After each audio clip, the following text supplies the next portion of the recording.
بسم اللہ الرحمن الرحیم۔ السلام علیکم ورحمۃ اللہ وبرکاتہ۔ محترم امام صاحب، معزز بزرگوں، نوجوان بھائیوں، آج ہم آپ کے سامنے ایک جلیل القدر صحابی رسول حضرت بلال بن رباح حبشی رضی اللہ تعالیٰ عنہ کی دلچسپ داستان و سیرت سنائیں گے، جس میں ہمارے لیے بڑے اہم سبق ہیں، اور ہم نے بہت سوچ سمجھ کر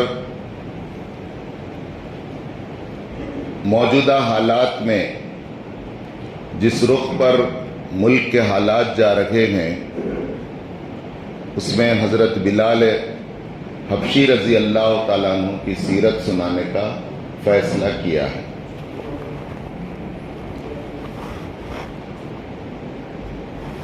اوپر نہیں آ رہی آواز؟ آ رہی؟ اوپر کی آواز کھول رہے ہیں۔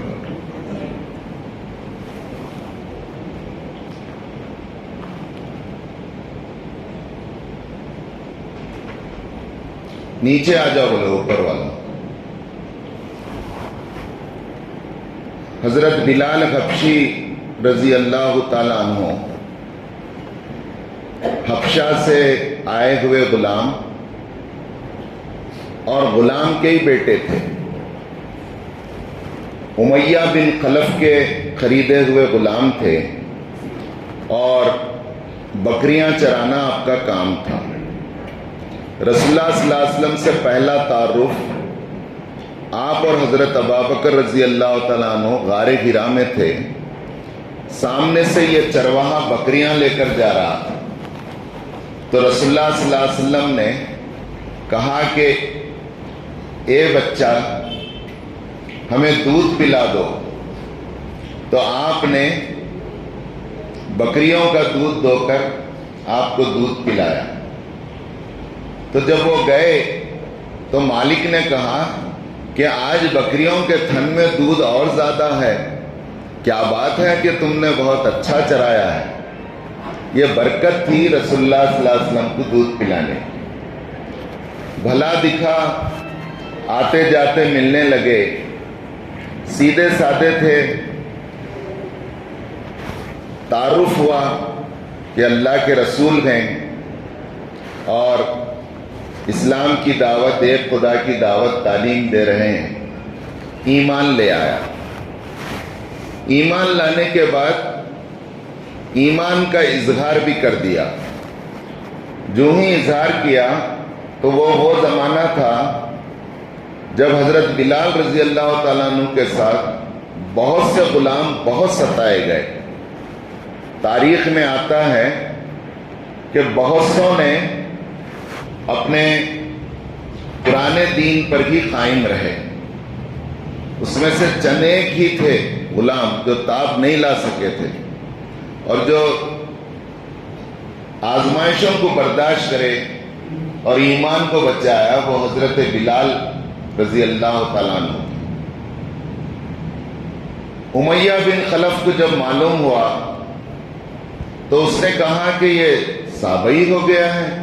صابئی کہتے ہیں جو اپنے آبائی دین سے پھر جائے۔ تو اس نے مکے کے گرم ریگستان کے ماحول میں گرم ریتی پر دوپہر کے وقت آپ کو لوہے کے زرہ پہنا تھا، اور پہنا کر آپ کو لٹا دیتا، اور آپ کے سینے پر ایک وزن پتھر رکھ دیتا، اور کہتا کہ دیکھو، تم یا تو مر جاؤ یا نہیں تو لات اور عزا کی عبادت کرنا مان لو، یا محمد صلی اللہ علیہ وسلم کے دین کو چھوڑ دو، تبھی میں ہٹاؤں گا۔ ہر اس چیلنج پر، ہر اس سوال پر پڑھے لکھے نہیں تھے، جو بات کہتے تھے عہد عہد کہتے تھے۔ وہ زمانہ تھا جب قل واللہ احد کی صورت نازل ہو چکی تھی، صرف عہد عہد جواب ہوتا تھا اور کوئی جواب نہیں۔ تاریخ میں آتا ہے کہ جب وہ تھک ہار جاتا تو جن بدماش لونڈوں کو آپ کو رسی باندھ کر دیتا اور کہتا کہ مکے کی گلیوں میں انہیں گھسیٹو، اور مکے کے گلیوں میں انہیں گھسیٹا جاتا اور آپ کے ساتھ ٹھٹا اور مذاق کیا جاتا، اور جب بھی وہ نوجوان بھی پوچھتے کیا اب تو مزہ چکھ لیا ہے، اب تو پھر جاؤ گے محمد کے دین سے، تو جواب ایک ہی ہوتا، احد صمد، احد صمد، میرا اللہ ایک ہے جو بے نیاز ہے، پوری دنیا اس کی محتاج ہے اور وہ کسی کا محتاج نہیں۔ ایک دن ایسا ہوا کہ حضرت ابوبکر رضی اللہ تعالیٰ عنہ کو اللہ تعالیٰ نے دولت بہت زیادہ دی تھی، اور وہ ہمیشہ اس فکر میں رہتے کہ کون سے ایسے غلام ہیں جن کے آقا ایمان لانے کے نتیجے میں انہیں بہت زیادہ تکلیف میں رکھے ہیں، آزمائش میں ہیں۔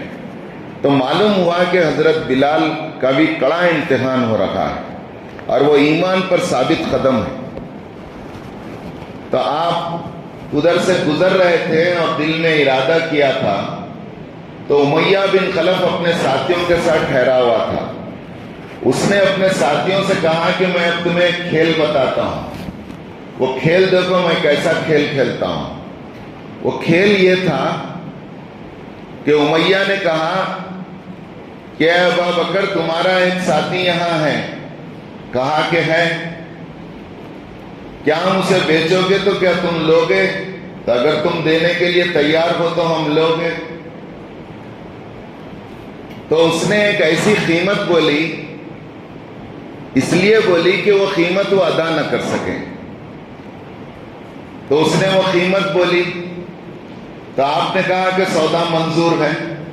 وہ سمجھا تھا کہ اتنی قیمت میں نہیں لیں گے، کیونکہ حبشی غلام تھے، پڑھے لکھے بھی نہیں تھے، بہت زیادہ کام کے بھی نہیں ہوں گے، یہ سمجھ کے اس نے کہا۔ تو آپ نے کہا کہ سودا منظور ہے، تو 5 اوقیہ سونے کے عوض آپ کو آزاد کر لیا گیا۔ تاریخ میں یہ دلچسپ واقعہ ایسا آتا ہے کہ جب آپ نے قیمت ادا کر دی تو آپ نے کہا کہ میرا مال کہاں ہے، یعنی بلال کہاں ہے بتاؤ؟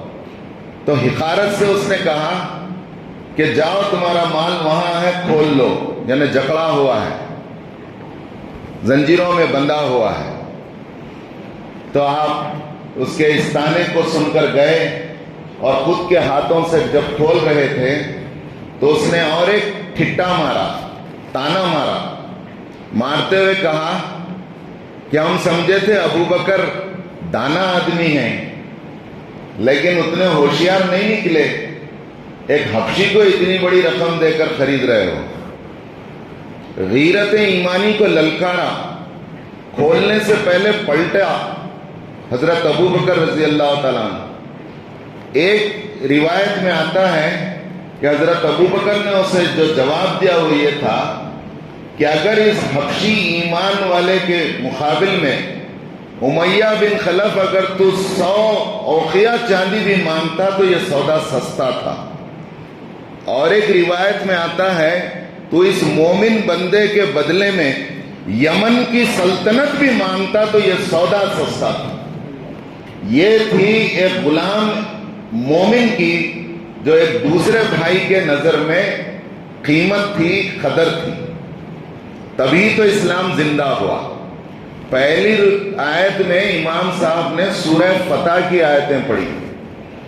سورہ فتح کی آیتیں یہی تو کہتی ہیں، جہاں سے آپ نے تلاوت شروع کی، محمد الرسول اللہ، صرف 23 سال کے اندر دین جو غالب ہوا اور پورے ادیان کو مٹا دیا، اس کا آخر راز کیا ہے؟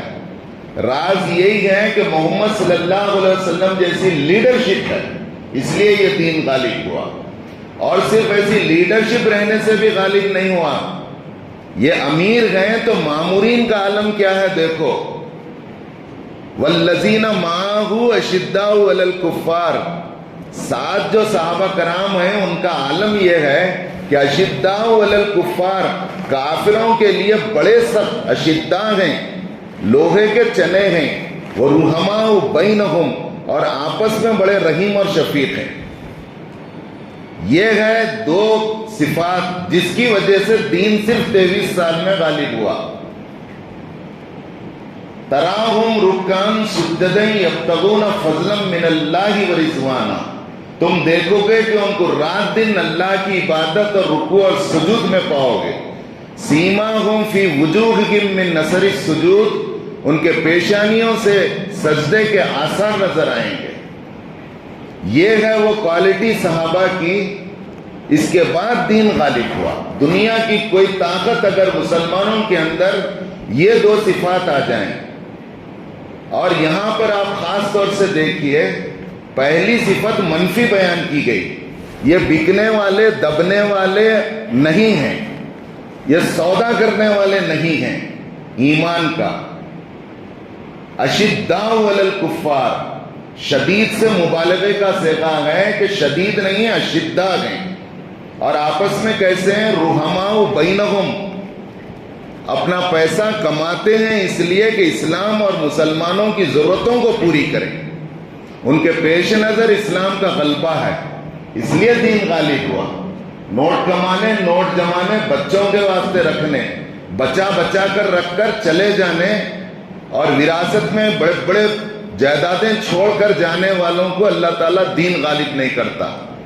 ایک تو رسول اللہ صلی اللہ علیہ وسلم کے طرز کی قیادت چاہیے، اور پھر دوسرے یہ کہ مسلمانوں اور مامورین کے اندر پہلی صفت یہ چاہیے کہ وہ کفر کے لیے شدید ہوں، بکنے والے نہ ہوں۔ دوسری صفت یہ چاہیے کہ آپس میں رحیم ہوں، مسلمان کو تڑپتے ہوئے دیکھ کر اس کی غربت جو اسے کفر کے قریب لے جا رہی ہے، ہم اپنی مستیاں اور عیاشیوں کو نہ چھوڑیں، تو دین کیسے غالب ہوگا؟ پھر رسول اللہ صلی اللہ علیہ وسلم کے پاس لے کر آتے ہیں، کہتے ہیں میں نے بلال کو چھڑا لیا، اور پھر یہ بھی اعلان کرتے ہیں کہ اللہ کے رسول میں نے آزاد کر دیا۔ رسول اللہ صلی اللہ علیہ وسلم بہت خوش ہوتے ہیں اور آفر کرتے ہیں کہ اس میں میرا بھی کچھ حصہ رکھو۔ کیا خواہش ہے دیکھیے، صرف دعا نہیں دیتے، میرا بھی حصہ رکھو۔ لیکن قربان جائیے حضرت ابوبکر رضی اللہ تعالیٰ عنہ پر، سب حالات جانتے تھے، سن لیا، اور یہ نہیں کہا کہ لو تم بھی ایک چارانہ حصے ہو، پیسے دیو، بلکہ نہیں بولے، نہیں رسول اللہ یہ سعادت میرے کو ملنا چاہیے۔ حضرت بلال رضی اللہ تعالیٰ عنہ ایمان لانے کے بعد، آزاد ہونے کے بعد آپ نے دین کی جو خدمت انجام دی، ایک خاص بات میرے مطالعے میں آئی، وہ یہ کہ مکے کے دور میں اور مدینے کے دور میں حضرت بلال رضی اللہ تعالیٰ عنہ حضور صلی اللہ علیہ وسلم کے خاص کیشیئر اور خزانچی تھے۔ دستخط بھی کرنے نہیں آتا تھا، لیکن فائنانس کا شعبہ آپ کے پاس تھی۔ آپ جس ضرورت مند کو کہتے کہ انہیں کھانا کھلاؤ، کپڑے پہناؤ، تو وہ جاتے اور جا کر ان کی ضرورتوں کو پورا کر دیتے۔ حضرت بلال رضی اللہ تعالیٰ عنہ حبشہ سے آئے تھے۔ یہ 3 صحابی مشہور ہیں جو باہر کے تھے، بلال حبشی، صہیب رومی، سلمان فارسی۔ اس لیے مشہور ہے کہ یہ 3 کارنر کے 3 تہذیبوں سے، 3 جگہ کے کلچر سے آئے، لیکن اسلام نے انہیں ایسا اپنے اندر سمو لیا کہ کون عرب کون فارسی، کون عرب کون حبشی، کون عرب کون رومی پہچانے نہیں جاتا تھا، آپس میں شیر و شکر بنا دیا۔